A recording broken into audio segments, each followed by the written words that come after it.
नहमदहु व नसल्ली अला रसूलिन करीम अम्मा बाद वाउज़ु बिल्लाहि मिनश शैतानिर रजीम बिस्मिल्लाहिर रहमानिर रहीम रब्बि इश्रह ली सदरी व यस्सिर ली अमरी वहलुल उक़दतम मिन लिसानी यफ़क़हू क़ौली रब्बि ज़िदनी इल्मा व अमला रब्बि यस्सिर व ला तुअस्सिर व तम्मम बिल खैर या रब्बि लकल हम्दु कमा यंबग़ी लिजलाली वजहिका व अज़ीम सुल्तानिक। हम पढ़ रही हैं सूरह अन्निसा, उसका तर्जुमा और उसकी तफसीर। आज जो आयत पढ़ेंगे आयत नंबर 24, उसका तर्जुमा और उसकी तफसीर पढ़ेंगे। वल मुहसनातु मिनन निसाई, और किससे शादी नहीं हो सकती। वल मुहसनातु, वो औरतें जो पहले से शादीशुदा हों। मुहसनात का लफ्ज़ हिसन से निकला है। हिसन कहते हैं किले को। किला क्या करता है? प्रोटेक्ट करता है, हिफाजत करता है। जो औरत शादी कर लेती है गोया वो किले में आ जाती है, किले के अंदर बंद हो जाती है, इसकी हिफाजत हो जाती है। अब कोई और उससे शादी नहीं कर सकता, ये मुराद है। यानी किस किस से शादी नहीं कर सकते। पिछली आयत में मुहर्रमात का जिक्र करने के बाद ये भी बता दिया कि जिन औरतों की पहले से शादी हो चुकी हो उनसे भी नहीं कर सकते। इल्ला, हाँ इसमें से गुंजाइश है। और वो कौन सी? माँ मलकत ऐमानुकुम, जिनके तुम्हारे दाएं हाथ मालिक हैं। और दायां हाथ कुव्वत की अलामत है, मिल्कियत की, तो इसलिए ग़ुलाम औरतों की तरफ इशारा है। ग़ुलाम औरत यानी लौंडी, किसको इससे मुतसन्ना किया जा रहा है? जो शादीशुदा हो, बेशक वो है लौंडी। क्यों? जब कोई औरत जंग में पकड़ी हुई आ जाए तो ख्वाह उसकी पहले से शादी हुई हो, उसका शौहर अभी अपने घर में मौजूद हो, ग़ुलाम या लौंडी बनते ही उसका निकाह अपने शौहर से टूट जाता है, खुद ही टूट जाता है। ख्वाह मुहसिना नहीं रहती वो, अब ख्वाह वो शादीशुदा हो। यानी ऐसी औरतों से निकाह नहीं हो सकता जो पहले से किसी के निकाह में हो। निकाह पर निकाह नहीं हो सकता। हाँ, जो लौंडी है उसका निकाह बाकी नहीं रहता। किताबल्लाहि अलैकुम, ये अल्लाह का कानून है तुम्हारे लिए। क्या कानून है? कि जिन औरतों का तस्करा किया गया है उनसे तुम शादी नहीं कर सकते, निकाह करना उनसे हराम है। व उहिल्ला लकुम, और तुम्हारे लिए हलाल कर दिया गया। क्या? मा कद वराअ ज़ालिकुम, जो उनके अलावा हैं। किन के अलावा? यानी जितने पीछे जिक्र हैं। इससे पता चलता है हराम तो कम है, हलाल ज़्यादा हैं। हलाल में वसअत है, लेकिन शर्त है शादी की। और वो क्या है? अन तब्तगू, कि तुम तलाश करो, यानी शादी करो, निकाह करो। बे अम्वालिकुम, अपने माल के साथ। शादी के मौके पर माल का खर्च करना मर्द के लिए लाजिम है। बीवी को महर देने के लिए वो ज़िम्मेदार है। मुहसिनीना, दूसरी शर्त निकाह में लाने के लिए। गैरा मुसाफिहीन, ना कि बदकारी करने के लिए। यानी निकाह क्या करेगा? एक औरत के गिर्द हिसार कायम करेगा कि अब वो फलां की बीवी है, अब कोई और उसके साथ शादी नहीं कर सकता, अब उसका इधर उधर किसी से कोई ताल्लुक़ नहीं होगा, बस अब वो एक मर्द के लिए ही है। ये है मुहसिनीन के मायने। गैरा मुसाफिहीन, बदकारी करने वाले बनकर नहीं। इससे क्या पता चलता है कि निकाह एक ख़ानदानी ज़िंदगी शुरू करने के लिए करो, ना कि इसको महज एक अय्याशी का ज़रिया बना लो और बदकारी का ज़रिया। अब निकाह कैसे बदकारी का ज़रिया हो सकता है? इशारा है निकाह मता की तरफ। मता क्या होता है? ये वक्ती निकाह होता है। वक्ती निकाह क्या होता है? इसमें सिर्फ एक ही शर्त होती है कि मसलन 3 दिन के लिए या 6 माह के लिए। ना इसमें अक़्द निकाह होता है, ना इसमें गवाह होते हैं, और ना इसमें तलाक होती है, ना इसमें इद्दत होती है, और ना इसमें बच्चों का नसब होता है। कुछ भी नहीं होता। ये एक तरह से क्या है? सफ़ा। यानी निकाह जो है अपनी शराइत के साथ हो गया। क्या शराइत है निकाह की? इजाब कबूल, महर, गवाह, ऐलान, वली की रजामंदी।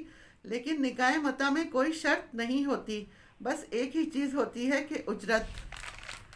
उसके साथ टाइम पीरियड, लिमिट। मसलन अगर किसी ने कहा है कि मैं इस संडे से अगले संडे तक निकाह कर रहा हूँ, اتنے مال پر، پھر جب اگلا سنڈے آ گیا تو وہ عورت خود بخود آزاد ہو جائے گی۔ طلاق عدت کچھ نہ ہوگا۔ قرآن کیا کہہ رہا ہے؟ قرآن کہہ رہا ہے یہ نہیں کر سکتے تم۔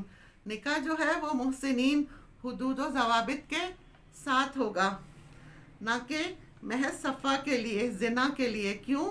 اس لیے کوئی بھی شخص اپنی بیٹی بہن کے لیے یہ پسند نہیں کرے گا۔ اگر کوئی ایسا کرتا تو اس سے اصل نکاح کا دروازہ بند ہو جائے گا۔ کیوں؟ کیونکہ پھر کسی مرد کو کوئی ذمہ داری لینے کی ضرورت نہیں۔ آج 4 دن کے لیے ایک عورت کے ساتھ، کل دوسری کے ساتھ، عورتوں کا کھیل بن جائے گا۔ پھر اس طرح نان مسلم کو یہ پتہ چلے گا کہ مسلمان یہ کرتے ہیں تو مسلمانوں کی کیا عزت رہے گی۔ کیونکہ بعض اسکالرز نے اس کی رخصت دی ہے، جیسے مرد کو بعض حالات میں حلال، مردار کو بعض حالات میں حلال قرار دیا، یا اسی طرح اگر کسی کو زنا کا خوف ہو تو یہ نکاح متا کر لے، پھر لوگ اسلام سے متنفر ہو جائیں گے۔ اس طرح کی چیزوں کو اس طرح پیش کرنا یہ اسلام کا حصہ نہیں، اور ہم اسلام کی نمائندے کرنے والے ہیں۔ اس آیت کے اس حصے کو سمجھنے کی ضرورت ہے۔ ایک حدیث میں اللہ کے نبی صلی اللہ علیہ وسلم نے قیامت تک کے لیے متا کی حرمت کا ذکر کیا ہے۔ ایک طرف تو یہ قرآن کی آیت ہے، دوسری طرف صحیح حدیث سے واضح طور پہ پتہ چلتا ہے کہ اس کا کوئی جواز ہے ہی نہیں، کوئی بھی ایسا فتویٰ جو رخصت پر مبنی ہے بیسیکلی وہ درست نہیں۔ محسنینہ قید نکاح میں لانے کے لیے غیر مصافحین، صفہ کیا چیز ہے؟ سین فے ہے کا مطلب ہے پانی بہانا، یعنی محض پانی بہانے کے لیے۔ پانی بہانے سے مراد یہاں منی ہے، کیونکہ متا میں اولاد نہیں چاہیے ہوتی، بلکہ اس میں وقتی جوش ٹھنڈا کرنا مقصود ہے، صرف پانی بہانا مقصود ہے، اس لیے اس کو منع کیا گیا۔ یہ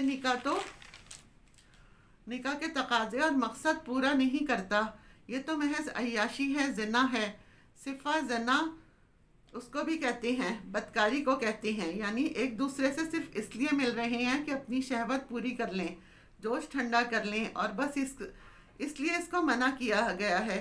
فَمَسْتَمْتَعْتُمْ بِهِ مِنْهُنَّ، تو جو بھی تم فائدہ اٹھاؤ ساتھ اس کے، یعنی نکاح کے، مِنْهُنَّ ان سے، یعنی اصلی نکاح سے، فَآتُوهُنَّ تو دو ان کو، کن کو؟ بیویوں کو، اجورہن جو مہر ہیں، ان کے اجر۔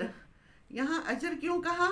اس لیے کہ شوہر فائدہ اٹھاتا ہے عورت سے، لیکن یہ کوئی کرایہ نہیں ہے، یہ عورت کا حق ہے، اور شوہر کو یہ ذمہ داری دی جا رہی ہے کہ اس سے آگے نفقہ دینا ہے، بیوی کے اخراجات اٹھانے ہیں، تو یا تو شادی کے موقع پر پہلے طے کر کے کیا دے گا، ابتدا اس سے کرے، فریضہ، اور یہ فرض ہے۔ مہر کیا ہے؟ فرض ہے، طے شدہ ہے، یہ تو کرنا ہی کرنا ہے۔ ایک مرتبہ نہیں، کئی بار قرآن میں مہر کی ادائیگی کا حکم آیا ہے۔ وَلَا جُنَاحَ عَلَيْكُمْ، اور کوئی گناہ نہیں تم پر، کس معاملے میں؟ فی ما تراضیتم بہ، اس میں کہ تم آپس میں راضی برضا ہو کر کوئی ڈیسیجن لے لو، میوچل انڈرسٹینڈنگ سے کم یا زیادہ یا معاف عورتیں کر دیں، من بعد الفریضہ، طے شدہ فریضہ یعنی مہر کے بعد۔ ان اللہ کان علیما حکیما، بے شک اللہ بہت علم والا ہے، بہت حکمت والا ہے، اس لیے اس نے تمہیں حکم دیا ہے کس بات کا؟ کہ عورت کو مہر دو۔ اس آیت سے یہ بات سمجھ میں آتی ہے، شادی جو ہے وہ ایک فطری ضرورت ہے، لیکن اس کے لیے ایک لمٹ ہے، باؤنڈریز ہیں، کچھ ممنوع علاقے ہیں، وہاں نہیں جا سکتے۔ تم اپنا مال خرچ کرو، عورت کی ذمہ داری قبول کرو، یہ اہم سبق ہے یہاں۔ اور محسنین غیر مصافحین، شادی کا مقصد کیا ہے؟ گھر بنانا، عورت کو تحفظ فراہم کرنا، یہ کہ اس کی ذات کو تحفظ، اس کے حقوق کو تحفظ دو، اور خاندان کو وجود میں لاؤ، کیونکہ شادی میں اہم مقصد کیا ہے؟ خاندان، اور اس کے ذریعے نسل انسانی کی پرورش فراہم کرنے کے لیے ایک مومن کو کیا کرنا چاہیے؟ یہ ایک موضوع ذریعہ بنانا چاہیے، اور نیک اولاد کو پروان چڑھانا چاہیے۔ وآخر دعوانا ان الحمد للہ رب العالمین۔